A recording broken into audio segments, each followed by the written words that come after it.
ಬೆಂಡೆ ಬೆಳೀತಾರೆ, ವಿಪರೀತವಾದಂಥ ಅದಕ್ಕೆ ಬಿಳಿ ಎಲೆ ರೋಗ ಬರ್ತದೆ. ಕಾರಣ ಗೊತ್ತಿರ್ಬೋದು, ಈ ಬಿಳಿ ಎಲೆ ಈ ಏನು ನಾವು ಬಿಳಿ ನೊಣ ಅಂತ ಹೇಳ್ತೀವಿ, ಅದರಿಂದ ಈ ವೈರಸ್, ಈ ಹಳದಿ ಎಲೆ ರೋಗ ತರುವಂಥ ವೈರಸ್ ಹರಡುತ್ತದೆ. ಅದು ಬೇಸಿಗೆಯಲ್ಲಿ ಅದರ ಸಂಖ್ಯೆ ಜಾಸ್ತಿ ಇರ್ತದೆ.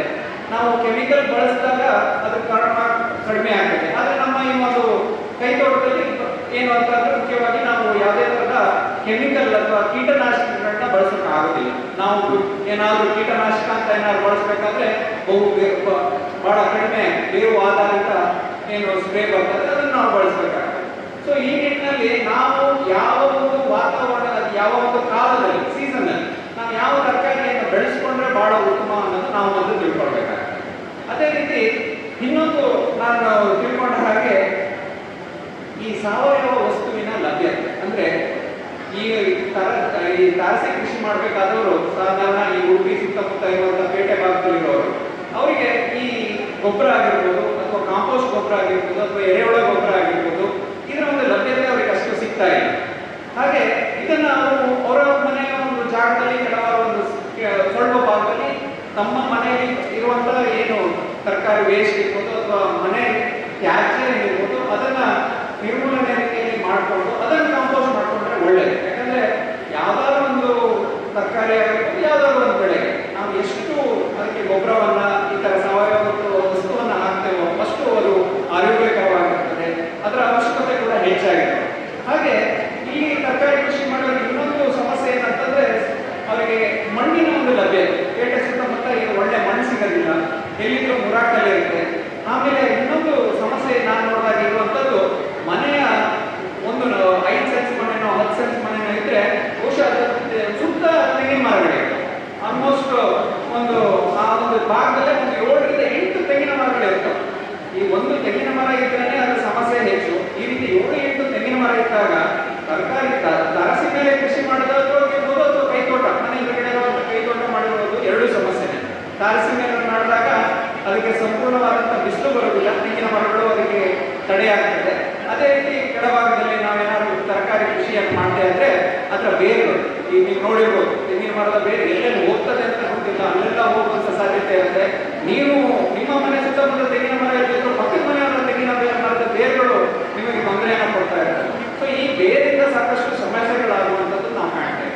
ಸೊ ಈ ನಿಟ್ಟಿನಲ್ಲಿ ಈ ಎಲ್ಲ ಸಮಸ್ಯೆಗಳಿದ್ದಾಗ ಏನಾಗ್ತದೆ ಅಂತಂದ್ರೆ ನಾವು ಎಷ್ಟೇ ಕಷ್ಟಪಟ್ಟು ಮಾಡಿದ್ರು ಕೂಡ ನಮಗೆ ಉತ್ತಮವಾದಂಥ ಒಂದು ನಾನು ಹೇಳ್ತಾ ಇರ್ತಾರೆ, ನಾವು ಅಷ್ಟು ಮಾಡ್ವಿ, ಇಷ್ಟು ಒಳ್ಳೆಯದಾದ ಕೃಷಿ ಮಾಡ್ವಿ, ಆದರೆ ನಮಗೆ ಸರಿಯಾದ ರೀತಿಯಲ್ಲಿ ಅದರಿಂದ ಏನು ಮಾರಾಟಕ್ಕೆ ಬೇಡ, ನಮಗೆ ನಮ್ಮ ಮನೆಗೆ ಆದಷ್ಟು ತರಕಾರಿಗಳು ಆಗ್ತಾ ಇಲ್ಲ ಅಂತ ಸಾಕಷ್ಟು ಜನ ಅವರ ವ್ಯಥೆಯನ್ನು ನಮಗೆ ಹೇಳ್ಕೊಳ್ತಾರೆ. ಹಾಗಾಗಿ ನಾನು ಈ ಕೆಲವಾರು ವಿಷಯಗಳನ್ನ ಮೊದಲನೇದಾಗಿ ಯಾವ್ಯಾವ ತರಕಾರಿಗಳನ್ನ ಯಾವ್ಯಾವ ಕಾಲದಲ್ಲಿ ಮಾಡಬೇಕು. ಉದಾಹರಣೆಗೆ ಈಗ ನಿಮಗೆಲ್ಲ ಆಲೂಗಡ್ಡೆ ಅಂದ್ರೆ ಪ್ರೀತಿ, ಬಹಳ ಇಷ್ಟವಾದಂಥ ಒಂದು ತರಕಾರಿ.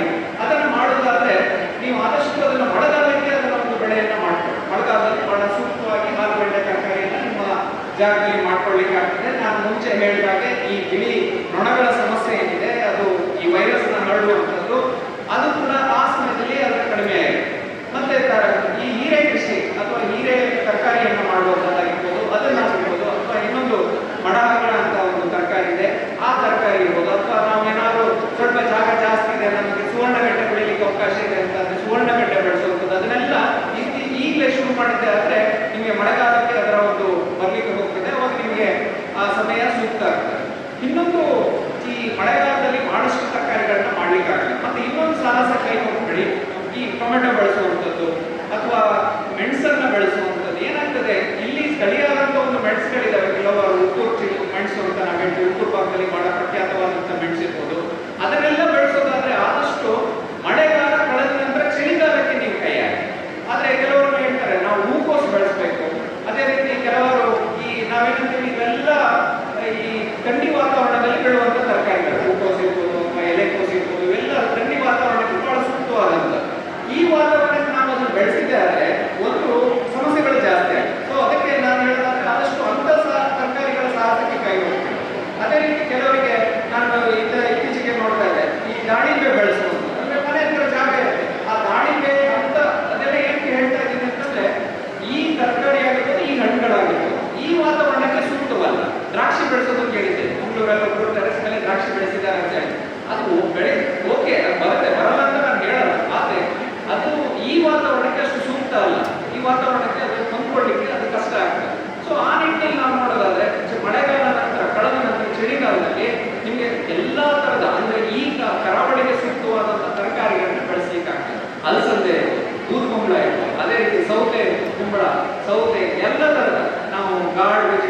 ಗಾರ್ಡ್ಸ್ ಅಂತ ಹೇಳ್ತೀವಿ.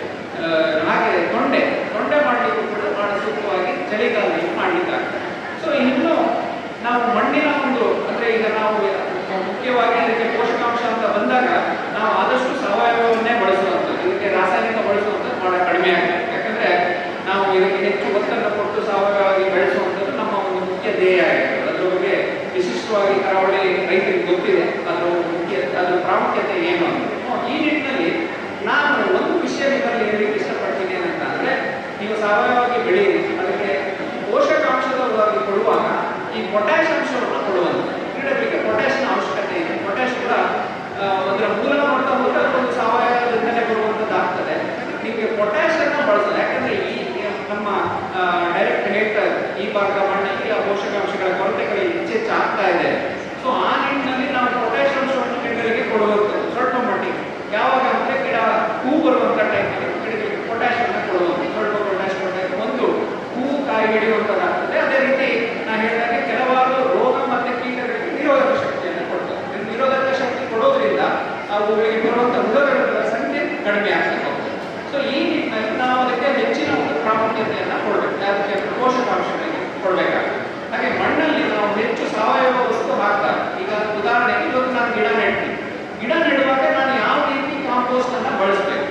ಎಲ್ಲ ಹೆಚ್ಚು ಕಮ್ಮಿ ಏನು ಮಾಡ್ತಾರೆ ಅಂತಂದ್ರೆ ನೇರ ಹಟ್ಟಿಯಿಂದ ತಂದಂಥ ಗೊಬ್ಬರವನ್ನ ಅವರು ಕಾಂಪೋಸ್ಟ್ ಆಗಿ ಬಳಸುವಂಥದ್ದು ನಾವು ಸಾಮಾನ್ಯವಾಗಿ ನೋಡ್ತೇವೆ. ಇಲ್ಲ ಅಂತಂದ್ರೆ ಈ ಬೆಳೆದಂಥ ಗಿಡಕ್ಕೆ ಇನ್ನು ಹಣ್ಣು ಕಾಯಿ ಬೆಳೆ ಬರ್ತಾ ಇದೆ, ಅದೇ ಗಿಡಕ್ಕೆ ಗೊಬ್ಬರವನ್ನು ಕೊಡುವಂಥದ್ದು ನಾವು ನೋಡ್ತೇವೆ. ಏನ್ ಮಾಡ್ತಾರೆ ಅಂತಂದ್ರೆ ತನ್ನಂತ ನೇರವಾದಂಥ ಗೊಬ್ಬರವನ್ನು ಗಿಡದ ಬುಡಕ್ಕೆ ಇಡುವಂತಹ ಕೆಲಸವನ್ನ ಮಾಡ್ತಾರೆ. ಇದು ನಾವೇ ಕೆಲವಾರು ಸಮಸ್ಯೆಗಳನ್ನ ತಂದುಕೊಳ್ಲಿಕ್ಕೆ ಅಂದ್ರೆ ಮುಂದಿನ ದಿನಗಳಲ್ಲಿ ಅವು ಸಮಸ್ಯೆಗಳಾಗಿ ಮಾರ್ಪಾಟಾಗ್ತದೆ. ಗಿಡ ಹಳದಿಯಾಗಿ ಸಾಯುವಂಥದ್ದು ಆ ರೀತಿ ಆಗ್ತದೆ. ಯಾವತ್ತೇ ಆದರೂ ನಾವು ಕಾಂಪೋಸ್ಟ್ ಮಾಡಿದಂಥ ಪೂರ್ಣ ಪ್ರಮಾಣವಾಗಿ ಕಳಿತ ಗೊಬ್ಬರ, ನಾನು ಕೊಳ್ತ ಅಂತ ಹೇಳ್ತಿಲ್ಲ, ಕಳಿತ ಗೊಬ್ಬರ. ಕಳಿತ ಅಂದ್ರೆ ಆ ಗೊಬ್ಬರದಲ್ಲಿ ಸೇರಿದಂಥ ಎಲೆ ಇರ್ಬೋದು ಅಥವಾ ಬೇರೆ ಯಾವುದೇ ಸಾವಯವ ವ್ಯವಸ್ಥೆ ಇರ್ಬೋದು, ಅದು ಪರಿಪೂರ್ಣವಾಗಿ ಅದು ತನ್ನ ಆಕಾರವನ್ನು ಕಳೆದುಕೊಂಡಿರಬೇಕು. ಅಷ್ಟು ಪರಿಪೂರ್ಣವಾದಂಥ ಗೊಬ್ಬರವನ್ನು ನಾವು ಬಳಸಿದಾಗ ಅದು ಪೋಷಕಾಂಶವನ್ನು ಕೊಡ್ತದೆ. ಅಂದ್ರೆ ಅದರಲ್ಲಿರುವಂಥ ಪೋಷಕಾಂಶಗಳು ಗಿಡಗಳಿಗೆ ಕೊಡ್ತದೆ.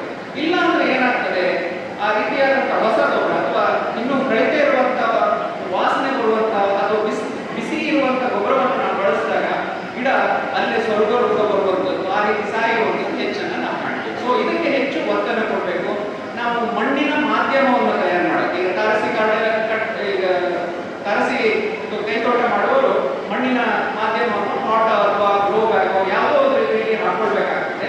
ಅದಕ್ಕೆ ಬಳಸುವಂಥವರು ಒಂದು 3 ಭಾಗದ ಮಣ್ಣು ಅಂದರೆ ಒಂದು 2 ಭಾಗದಷ್ಟು ಕಾಂಪೋಸ್ಟ್ ಗೊಬ್ಬರವನ್ನು ಹಾಕಬೇಕಾಗ್ತದೆ. ಇಲ್ಲಿ ನಾವು ಹೇಳುವಂಥದ್ದು 3 ಭಾಗ ಮಣ್ಣು, 1 ಭಾಗ ಕೊಟ್ಟಿಗೆ ಗೊಬ್ಬರ, 1 ಭಾಗ ಮರಳು. ಆದರೆ ಈ ಭಾಗದ ಮಣ್ಣಲ್ಲಿ ಸಾಕಷ್ಟು ಮರಳಿನಾಂಶ ಇರುತ್ತದೆ.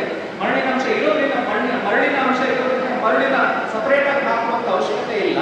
ನಾವು 3 ಭಾಗ ಮಣ್ಣು ಮತ್ತೆ 2 ಭಾಗದಷ್ಟು ಒಳ್ಳೆ ಕಳಿತ ಕಾಂಪೋಸ್ಟ್ ಗೊಬ್ಬರ, ಇದಕ್ಕೆ ಹೆಚ್ಚು ಒತ್ತನ್ನು ಕೊಡಿ.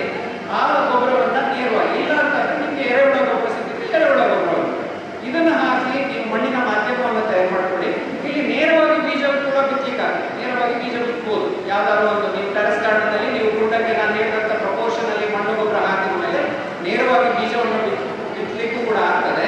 ಇಲ್ಲ ಅಂತಂದ್ರೆ ಇತ್ತೀಚಿನ ದಿನಗಳಲ್ಲಿ ನಾವು ಪ್ರೋ ಟ್ರೇಗಳು, ನಿಮ್ಗೆ ಗೊತ್ತಿರ್ಬೋದು, ಕಪ್ಪು ಟ್ರೇ ಬರ್ತದೆ, ಸಣ್ಣ ಸಣ್ಣ ಗುಂಡಿಗಳಿರುವಂಥ ಟ್ರೇಗಳು ಬರ್ತವೆ. ಅದರಲ್ಲಿ ನಾವು ಈ ಕಾಯಿ ನಾರಿನ ಹುಡಿಯನ್ನು ಹಾಕಿ ಅಲ್ಲಿ ಬೀಜವನ್ನು ಹಾಕಿ ಅದು ಮೊಳಕೆ ಬಂದು ಗಿಡ ಆಗಿ, ಗಿಡ ಆದ ನಂತರ ನಾವು ಆ ಒಂದು ಎಲ್ಲಿ ನಾವು ನೆಡಬೇಕು ಅಂತ ಅಂದ್ಕೊಂಡಿರ್ತೀವೋ ಅಥವಾ ಕೈತೋಟ ಇರ್ಬೋದು ಅಥವಾ ತಾರಸಿ ಕೈತೋಟ ಇರ್ಬೋದು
ಆಧಾರಿತ ಕಷಾಯ ಇರ್ಬೋದು, ಅಥವಾ ನಿಮಗೆ ಬೇವಿನ ಎಣ್ಣೆ ರೂಪದಲ್ಲಿ ಕೃಷಿ ಇಲಾಖೆಗಾಗಿರ್ಬೋದು ಅಥವಾ ರೈತ ಸಂಪರ್ಕ ಕೇಂದ್ರದಲ್ಲಿ ಸಿಗುವಂಥದ್ದಾಗಿರ್ಬೋದು, ಅಥವಾ ಅದರಲ್ಲಿ ನೀವು ಬಳಸುವಂಥದ್ದು ಅಂದರೆ ಅದರ ಕಾನ್ಸಂಟ್ರೇಷನ್ ನೋಡಬೇಕು. ನೀವು ಬಹುಶಃ ಇಲ್ಲೆಲ್ಲ ಸಿಗುವಂಥದ್ದು ಅದರ ಪಿ ಪಿ ಎಮ್ ಬರೀ 350ರಿಂದ 500 ಪಿ ಪಿ ಎಮ್ ಇರುತ್ತೆ ಬೇವಿನ ಎಣ್ಣೆಯ.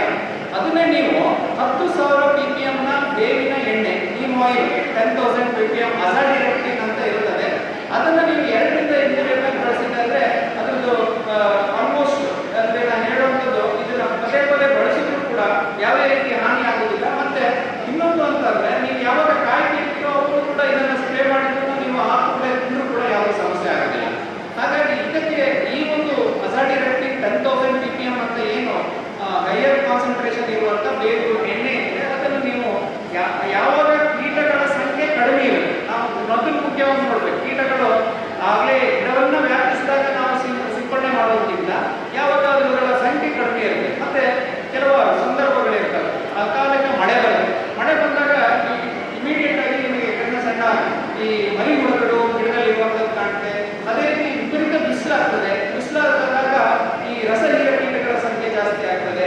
ಅದನ್ನ ಅವಲಂಬಿಸಿ ನೀವು ನಿಮ್ಮ ಒಂದು ಲೆಕ್ಕಕ್ಕೆ ಈಗ ಮತ್ತೆ ಯಾವಾಗ ಹೊಸ ಚಿಗುರುಗಳು ಬರ್ತಾವೋ, ಚಿಗುರುಗಳು ಬಂದಾಗ ಈ ಎಲೆ ತಿನ್ನುವಂಥದ್ದು ಹುಳಗಳಾಗಿರ್ಬೋದು ಅಂಥಗಳ ಸಂಖ್ಯೆ ಜಾಸ್ತಿ ಇದೆ.